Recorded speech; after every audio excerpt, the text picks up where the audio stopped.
¿cuántos creen que tenemos un Dios maravilloso, que nos ama y que tiene buenos planes para cada uno de nosotros? ¿Sí?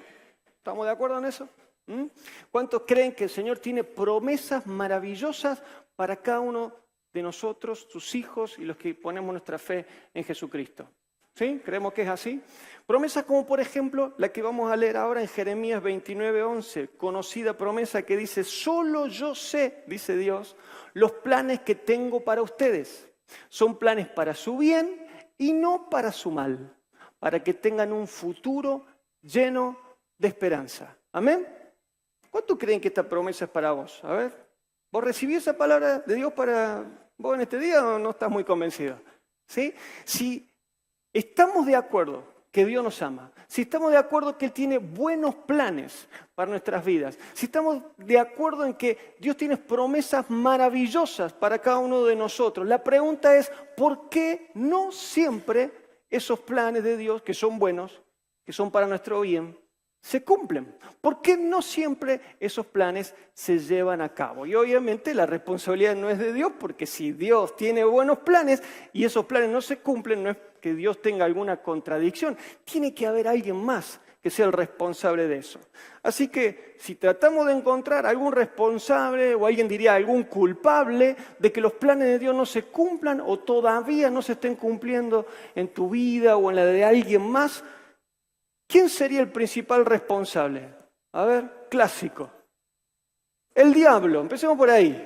Muchas veces le echamos desde el principio, la culpa es del diablo, ¿no? Y es cierto, Satanás es el enemigo de Dios, de los hijos de Dios, y él va a hacer todo lo posible por impedir que los planes de Dios se cumplan en tu vida. Jesús dijo, el ladrón viene a robar, a matar y a destruir, pero yo, dice Jesús, he venido para que tengan vida y para que la tengan en abundancia. Es cierto, Jesús vino a traernos una vida abundante, amén. Lo declaramos recién, ¿cómo estás? Dijimos, bendecido, prosperado y en victoria. Pero también es cierto que el enemigo de Dios y el enemigo de nosotros, sus hijos, va a hacer todo lo posible por impedir que esos planes de Dios se cumplan. Pero hoy no he venido a hablarte acerca del diablo. Si seguimos buscando algún otro responsable de que los planes de Dios no se cumplan en nuestra vida, pudiéramos decir, bueno, si no es el diablo, será la sociedad, el mundo en el que vivimos, una sociedad caída como consecuencia del pecado y que todo el tiempo va a tratar de impedir o retrasar los planes de Dios para nuestras vidas. Dice la palabra de Dios también en Isaías 5, verso 20, ¡ay de los que llaman bueno a lo malo y a lo malo le llaman bueno! ¡Ay de los que convierten la luz en tinieblas y las tinieblas en luz! ¡Ay de los que convierten lo amargo en dulce y lo dulce en amargo! Dígame si eso no es un retrato de la sociedad en que vivimos hoy en día. Vivimos una sociedad que va en contramano con los propósitos de Dios. Cuando vemos las películas, escuchamos la letra de las canciones, vemos lo que se publica en las redes sociales acerca de la infidelidad, de las relaciones sexuales libres, de vivir sin trabajar. Si vos querés hacer lo contrario a lo que promueve nuestra sociedad, ahí nomás te etiquetan de gil, de tonto, de conservador, de dinosaurio, no sé, tantas cosas más que te puedan decir. Incluso muchas leyes que se han aprobado en nuestra tierra, en nuestra amada Argentina, van en contra de lo que Dios ha establecido y le llaman bueno a lo que Dios dice que está mal. Y si vos querés decir lo contrario, te van a decir antiderechos, intolerante, etcétera, etcétera.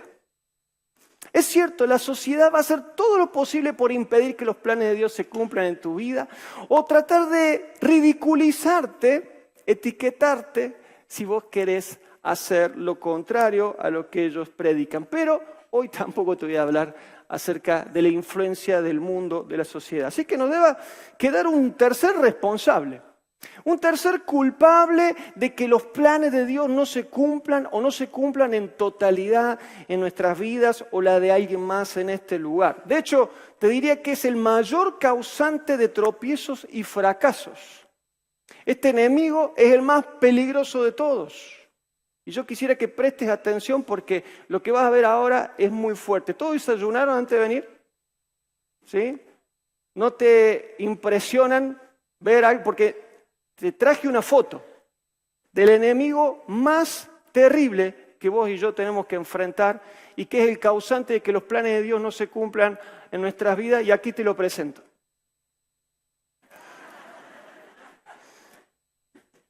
Y vos dirás, sí, con esa carita, sí. Si supieras.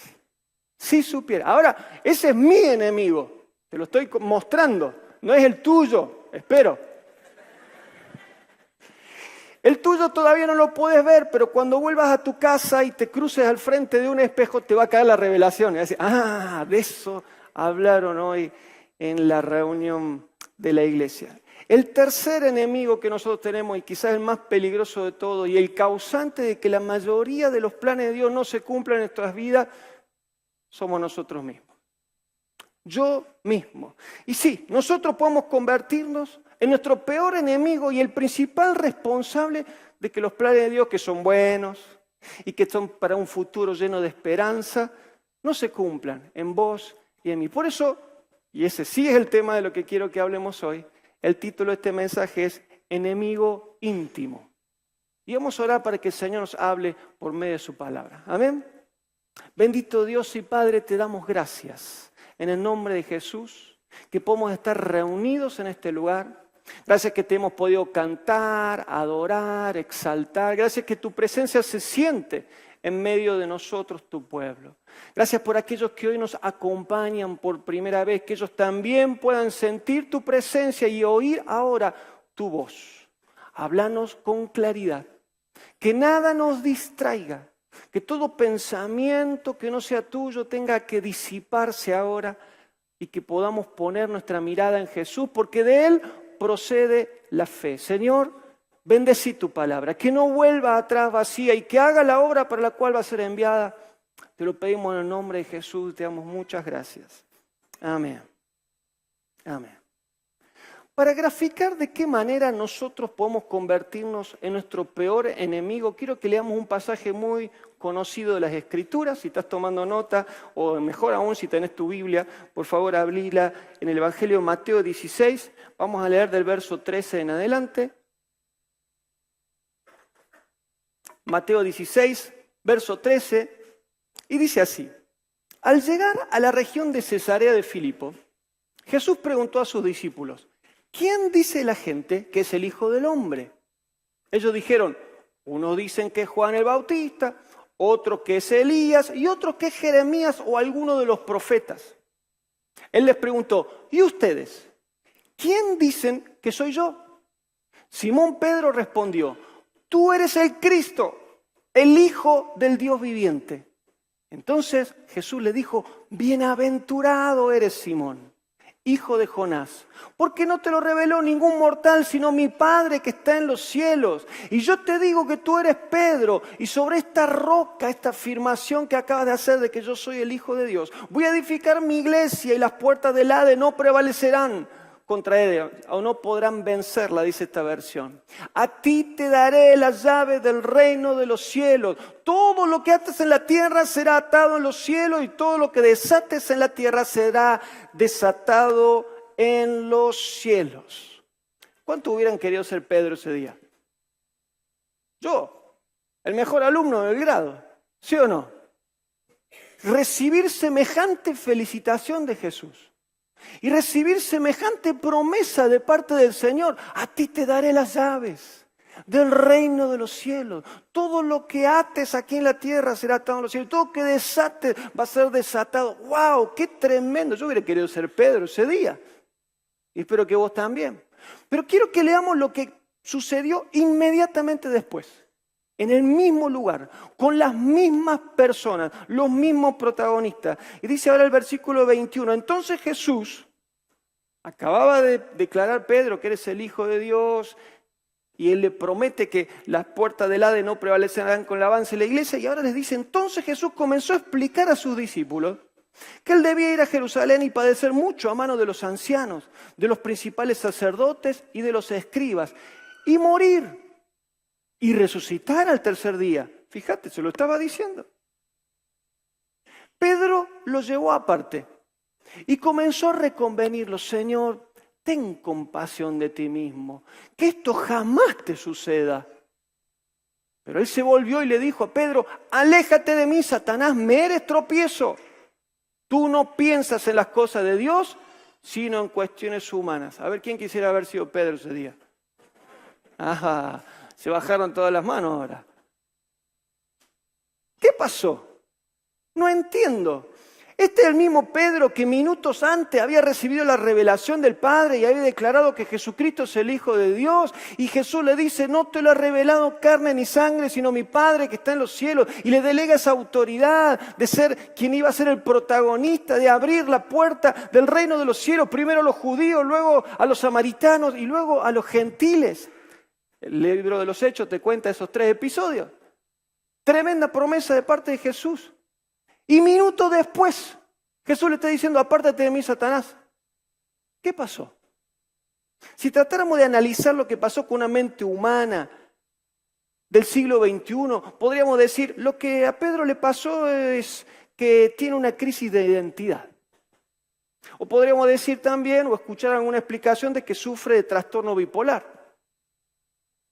Pero no es que Pedro tuviera una patología, un problema mental. Lo que a Pedro le pasó es algo que nos pasa a todos y nos pasa todos los días. Y es la lucha interna que todos tenemos entre la carne y el espíritu. Y si vos hoy nos acompañás por primera vez y nunca escuchaste acerca de esto, quiero decirte lo que enseña la Biblia.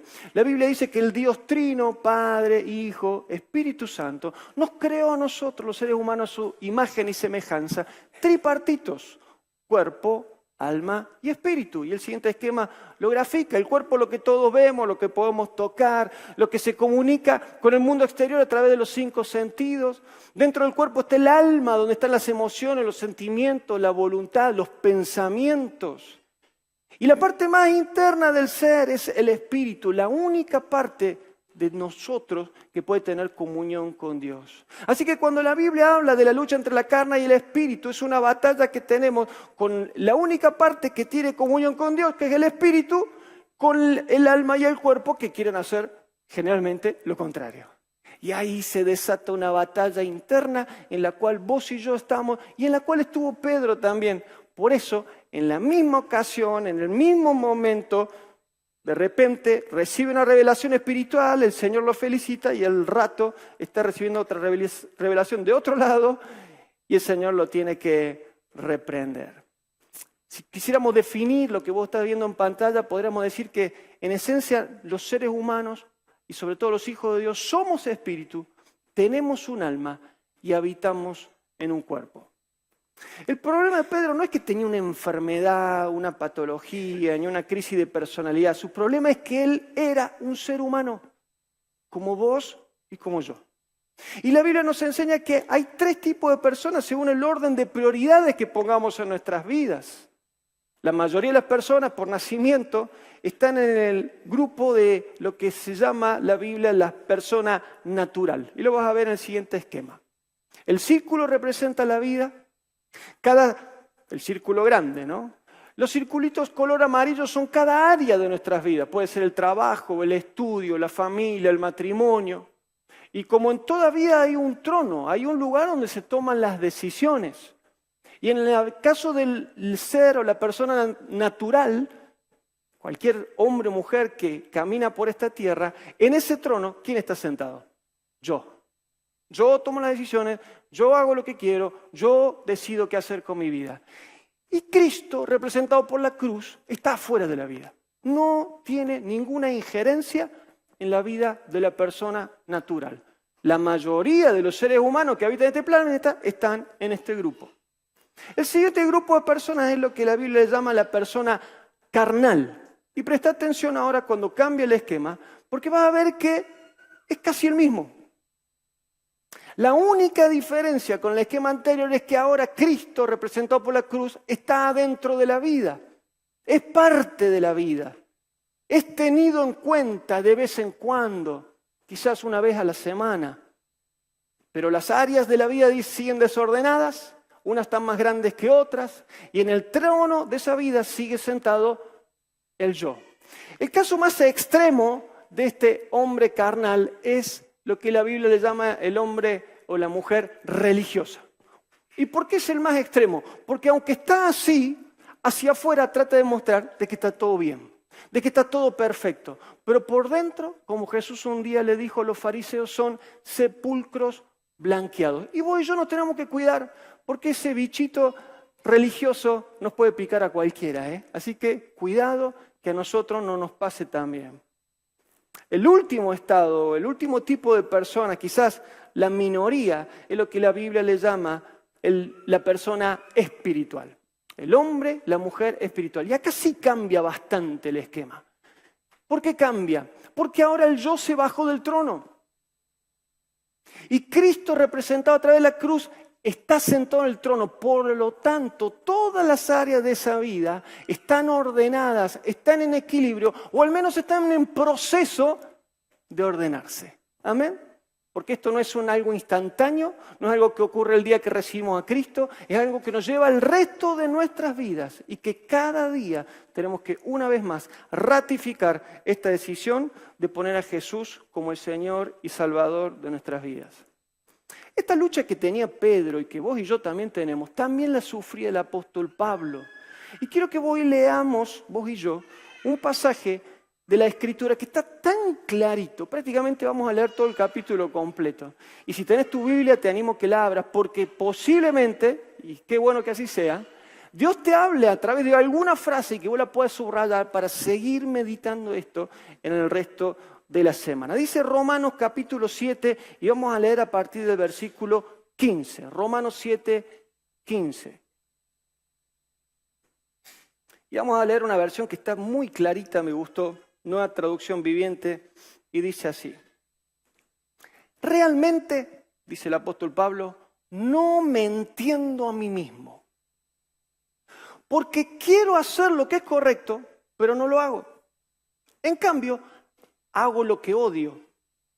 Pero si yo sé lo que hago está mal, eso demuestra que estoy de acuerdo con que la ley es buena. Está hablando de la palabra de Dios. Quiero hacer lo que es bueno, dice el siguiente versículo. Entonces no soy yo el que hace lo que está mal, sino el pecado que vive en mí. Yo sé que en mí, es decir, en mi naturaleza pecaminosa, no existe nada bueno. Quiero hacer lo que es correcto, pero no puedo. Quiero hacer lo que es bueno, pero no lo hago. No quiero hacer lo que está mal, pero igual lo hago. Ahora, si hago lo que no quiero hacer, realmente no soy yo el que hace lo que está mal, sino el pecado que vive en mí. He descubierto, fíjate ahí, Pablo nos comparte su revelación, el siguiente principio de vida, que cuando quiero hacer lo que es correcto, no puedo evitar hacer lo que está mal. Amo la ley de Dios con todo mi corazón, pero hay otro poder dentro de mí que está en guerra con mi mente. Ese poder me esclaviza al pecado que todavía está dentro de mí. ¿Cuánto se siente identificado con lo que decía Pablo? Qué sincero, ¿no? Hay que ser sincero y más todavía ser sincero en la Biblia. Conozco personas que me han dicho, quiero dejar de fumar y no puedo. Quiero dejar de tomar, pero es más fuerte que yo. Quiero dejar la pornografía o algún otro vicio y no, me tiene dominado. Y en algunos otros casos, quizás sea el tuyo, ya, gracias a Dios, superaste todas esas situaciones. Pero te pasa como a mí, que muchas veces decís lo que no hubieras querido decir. Y en alguna situación, cuando te sentís así, en alguna crisis, soltás una palabra que destruye a los que la escuchan. Y después te arrepentís porque el Espíritu Santo que está dentro nuestro te redarguye, pero en la próxima vez que se vuelva a dar una situación similar, otra vez abrís la boca y otra vez largás el veneno y otra vez dejás gente desparramada por todos lados. Yo no sé cuál será tu debilidad. Todos tenemos las nuestras. Lo que sí estoy convencido es que ninguno de nosotros, ninguno de los que estamos aquí, de los que quizás están mirando en su casa, puede decir, yo no tengo ese problema, ya lo he superado. Ya para mí esto es un tema resuelto. Y si vos te identificás con lo que estamos hablando, Y lo que acaba de decir Pablo, tarde o temprano vamos a llegar a la misma conclusión del apóstol, el cual en el versículo 24 dice, soy un pobre desgraciado. Que es sincero, ¿eh? Soy un pobre desgraciado. Esta semana hablaba con un joven que está aquí presente y hablamos de esto, ¿no? De la manera, no solamente de lo que decimos, sino la manera en que lo decimos. Y que muchas veces eso ocasiona crisis relacionales porque reaccionamos de la manera inadecuada. Y yo le decía, mira, sin la gracia de Cristo yo soy un desgraciado. Yo ya me conozco. Si no fuera por el Señor, yo no podría matar con gente, nunca mataría a alguien con un cuchillo, pero que lo puedo matar con una palabra, te puedo asegurar que sí.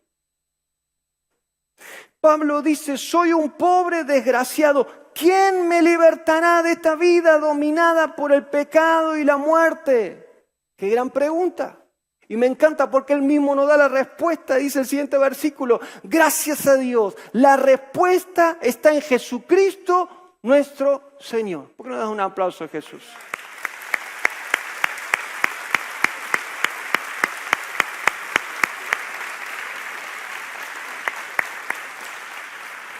¿Cuánto dan gracias a Dios por Jesucristo? Gracias al Señor. Porque la clave de la victoria no está en que vos intentes ganarle al pecado, intentes ganarle a tus tendencias, a las tentaciones, intentes vencer a estos enemigos que se levantan en tu vida para impedir que los planes de Dios, que son buenos, que son agradables, que son para darte un futuro lleno de paz y esperanza, se cumplan en tu vida. La clave no está en lo que vos puedas hacer, porque no vas a poder. La clave de la victoria está en rendirte a Cristo y permitir que el Espíritu Santo te dé el poder para vencer el pecado. De eso se trata. Rendirnos a Cristo y permitir que el Espíritu Santo, que ahora está en nosotros, nos capacite, nos dé el poder, la habilidad para vencer toda tentación y todo pecado. Y aquí la palabra nos muestra de qué manera el Señor nos puede hacer libres del poder del pecado por medio del Espíritu Santo obrando en nosotros. Por eso seguimos ahora con el capítulo 8, verso 1, que está a continuación de lo que acabamos de leer. Y dice, por lo tanto, ya no hay condenación para los que pertenecen a Cristo Jesús. Y porque ustedes pertenecen a Él, el poder del Espíritu, con mayúscula, el Espíritu Santo, que da vida a los que han libertado del poder del pecado que lleva a la muerte. Verso 3 dice, Dios hizo lo que la ley no podía hacer. ¿Y qué fue lo que hizo Dios? Él envió a su propio Hijo en un cuerpo como el que nosotros los pecadores tenemos. Y en ese cuerpo Dios declaró el fin del dominio que el pecado tenía sobre nosotros mediante la entrega de su Hijo como sacrificio por nuestros pecados. Verso 5. Los que están dominados por la naturaleza pecaminosa piensan en cosas pecaminosas. Pero los que viven obedeciendo al Espíritu Santo piensan en las cosas que agradan al Espíritu. Por lo tanto, permitir que la naturaleza pecaminosa les controle la mente lleva a la muerte. Pero permitir que el Espíritu los guíe lleva a la vida y a la paz. Pues la naturaleza pecaminosa es enemiga de Dios siempre. Nunca obedeció las leyes de Dios y jamás lo hará. Por eso, los que todavía viven bajo el dominio de la naturaleza pecaminosa nunca pueden agradar a Dios. Pero ustedes, fíjate que ahora está diciendo, pero ustedes, y no está hablando a vos y a mí, iglesia, no están dominados por su naturaleza pecaminosa, son guiados por el Espíritu, si el Espíritu de Dios vive en ustedes. Amén. Estamos de acuerdo que dejarnos guiar por nuestra naturaleza carnal, dejarnos llevar por lo que la sociedad, la mayoría elige o predica como bueno, dejar que esas influencias nos lleven a tomar decisiones que nos van a hacer mal a nosotros y van a traer consecuencias, van a producir muerte espiritual y en última instancia muerte eterna. ¿Estamos de acuerdo de eso? Jamás, mis queridos, vamos a poder cumplir la ley de Dios y agradarle a Él por nuestras propias fuerzas. Eso se llama religión y no sirve. No sirve porque tenemos 2000 años de historia como iglesia que demuestran que cuando el hombre y la mujer tratan de agradar a Dios en sus propias fuerzas, no alcanza. La historia puede leer personas que han llegado al extremo de autoflagelarse y pegarse con látigos en la espalda, caminar sobre clavos y tantas cosas aberrantes, creyendo que de esa manera iban a agradar a Dios y no alcanza. Nada que vos y yo podamos hacer en nuestras fuerzas va a agradar a Dios y va a permitir que su plan se cumpla en nuestras vidas. Solamente cuando nos sometemos a Cristo. Solamente cuando permitimos que el Espíritu Santo haga su obra en nosotros, nos podemos transformar en cristianos victoriosos y fructíferos. Lo que le declaramos al principio de esta reunión. ¿Cómo está esa iglesia? Bendecida, prosperada y en victoria. ¿Cuál es la clave? Que Cristo sea el Señor de mi vida y que el Espíritu Santo de Dios esté obrando en mi vida y a través mío. Esta semana con mi esposa estábamos charlando con un matrimonio en crisis. Y siempre los reclamos son, él reclama lo que ella no cambia y ella reclama lo que él no cambia. Y para que los dos se quedaran tranquilos le dijimos algo que con mi esposa descubrimos ya hace bastante tiempo. Las personas no cambian. Así que ya está, no discutan más, las personas no cambian. Ahora la buena noticia es que Dios cambia a las personas. Por eso si vos estás en un momento de crisis matrimonial, no pierdas el tiempo orando por vos mismo. Ay, pobrecito de mí, ¿por qué me hacen sufrir así? Yo soy el gusano de Jacob, bla, bla, bla, bla. Y esperando que tu esposa cambie. ¿Sabes qué? Ella está haciendo lo mismo y no funciona. Hacia al revés. Hacia al revés. Orá por tu esposa o por tu esposo. Pedirle al Señor que toque su vida, que sane su corazón, que le dé la gracia. Y cambia vos. Y si vos empezás a hacer los cambios, o al menos permitirle al Espíritu Santo que haga los cambios que solamente Él puede hacer en tu vida, te vas a convertir en la oración respondida de tu esposa o de tu esposo. Y en reciprocidad, ella también va a hacer los cambios que vos le estás pidiendo al Señor por el bien de tu matrimonio y de tu familia. Amén. Sigue el texto, versículo 11, dice, el Espíritu de Dios, quien levantó a Jesús de los muertos, vive en ustedes.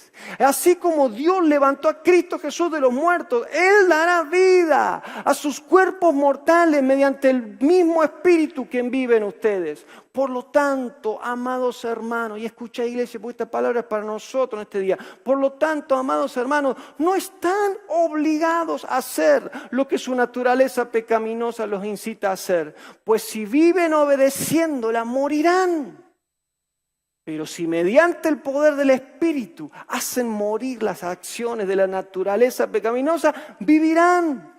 Pues todos los que son guiados por el Espíritu de Dios son hijos de Dios. Amén. Y si ustedes no han recibido un espíritu que los esclavice al miedo, en cambio recibieron el Espíritu de Dios cuando Él los adoptó como sus propios hijos y ahora los llamamos Abba Padre, que significa papito querido. ¿No le darías otro fuerte aplauso a Jesús?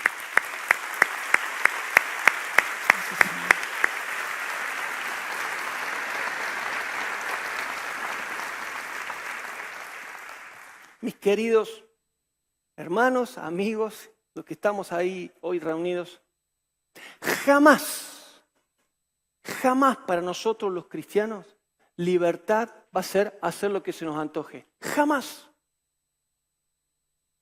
De hecho, esa es la peor de las esclavitudes. Porque vos crees que sos libre, pero terminás siendo esclavo. Seguís el mensaje de la publicidad, de la sociedad que te dice, hacé la tuya, pero cuando haces la tuya, en realidad estás haciendo la del otro. El otro que quiere que te vaya mal, el otro que quiere robar, matar y destruir los planes que Dios tiene para tu vida, que son maravillosos. Por favor, iglesia, no cambies el propósito de Dios por un guiso de lentejas, aunque te sientas libre de elegir ese guiso de lentejas como hizo Esaú, el hermano de Jacob. Si Dios tiene un plan maravilloso, no te conformes con menos. No te conformes con menos. Por favor te lo pido.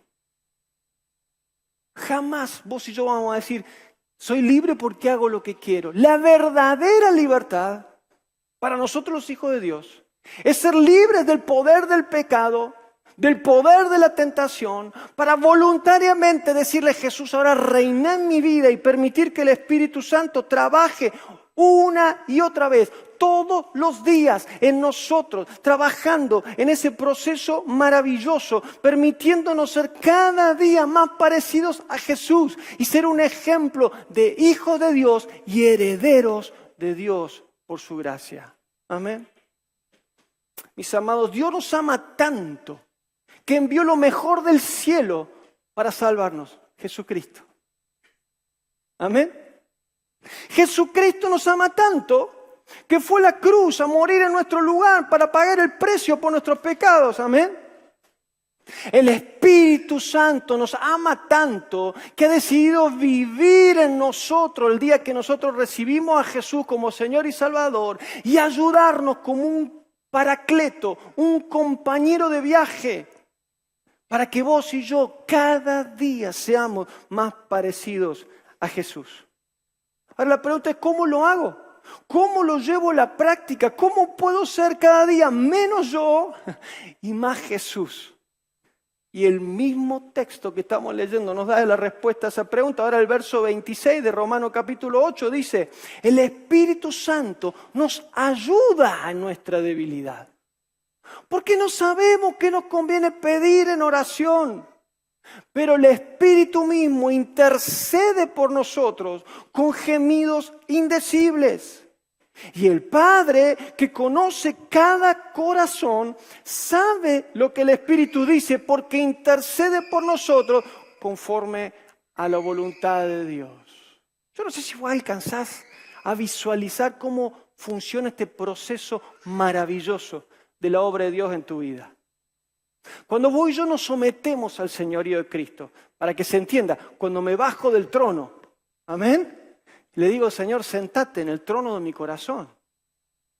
Y empezamos a orar y decimos, Señor, ¿y ahora cómo hago en la práctica para vivir como un hijo de Dios? El Espíritu Santo que está dentro tuyo y está dentro mío, nos ayuda a orar, porque no sabemos cómo orar. ¿Oro para que Dios la cambie a mi esposa? ¿Oro para que Dios lo cambie a mis hijos? ¿O oro para que sea yo un mejor esposo y un mejor papá? Y si me doy cuenta que va por ahí, ¿y cómo oro?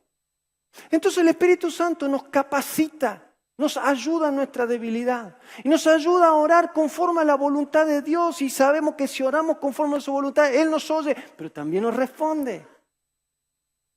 Y podemos orar en español. Si el Señor nos da el don de las lenguas del Espíritu, oramos en la lengua del Espíritu. Y cuando se nos acaban las palabras, hermanos queridos, oraremos con gemidos. Como una mamá que está dando a luz lo más preciado de su vientre. Llegará el momento que vos y yo gimiendo podamos decirle, Señor, quítame esta naturaleza carnal y pone en mí la imagen de Cristo. Amén. El Espíritu Santo siempre ora de acuerdo a la voluntad de Dios. ¿Y sabes cuál es la voluntad de Dios? Porque tantas veces he escuchado, sobre todo de los jóvenes, sí, yo estoy buscando la voluntad de Dios. Genial, yo estoy esperando que Dios me revele su voluntad. Genial. Ahora, ¿querés que te lo diga en una frase que encaja en todos los casos de cada uno de nosotros como individuos? La voluntad de Dios, que vos y yo seamos cada día más parecidos a Jesús. ¿Se entendió? Ahora vos verás cómo lo aplicas en tu vida, cómo lo aplicas en tu matrimonio, en tu ministerio, en tu familia, pero la voluntad de Dios es que vos y yo seamos cada día más parecidos a Jesús. ¿Por qué? Porque si somos y seguimos el ejemplo del Hijo de Dios y realmente somos hijos nosotros de Él, vamos a ser también sus herederos. Y entonces sus promesas, sus bendiciones, sus planes, sus proyectos que son buenos, que son agradables, que son perfectos, se empiezan a hacer realidad en tu vida. No porque vos te esfuerces, no porque vos hagas, voy a tratar de lograr y alcanzar. Van a pasar. Van a suceder. Las respuestas a las oraciones van a venir. ¿Por qué? Porque vos estás alineado y caminando según la voluntad de Dios. Amén. Aquí el apóstol Pablo, terminando ya este pasaje, y espero que ya cerrando también esta reflexión, vos estés dispuesto a decidir, como un día decidió Pablo, de que Jesús realmente sea tu Señor. No solo tu Salvador. Yo sé que la mayoría de nosotros un día le pedimos perdón por nuestros pecados y si nunca lo hiciste, hoy lo vas a poder hacer. Pero además de ser tu Salvador, Él quiere ser tu Señor. Entiéndase, sentarse en el trono de tu corazón todos los días, no solamente el domingo. Y si vos realmente entendés que esto es lo mejor para tu vida, y yo entiendo que es lo mejor para mi vida, si tomo la decisión de renunciar a mi carne y al dominio del pecado, si estoy convencido de que la única manera de ser más que vencedor es rendiéndome a Cristo y permitiendo que su Espíritu Santo obre en mi vida, aquí el apóstol Pablo, inspirado por el Espíritu, finaliza este maravilloso capítulo ayudándonos a ver el cuadro completo de lo que Dios quiere hacer en nuestras vidas. Y fíjate, verso 35, Romanos 8, dice, ¿quién podrá separarnos del amor de Jesucristo? Y la respuesta es, nada ni nadie. ¿Lo leemos juntos? ¿Quién podrá separarnos del amor de Cristo? Nada ni nadie, ni los problemas, ni los sufrimientos, ni las dificultades. Y la lista sigue larga, la puedes leer en tu casa. Verso 37 dice, en todo esto, sufrimiento, dificultades, angustias, crisis, en todo esto somos más que vencedores por medio de aquel que nos amó. Por lo cual estoy seguro de que ni la muerte, ni la vida, ni los ángeles, ni los demonios, ni lo presente, ni lo porvenir, ni lo alto, ni lo profundo, ni ninguna otra cosa creada nos podrá separar del amor de Dios que es en Cristo Jesús nuestro Señor. Amén. Amén. Amén.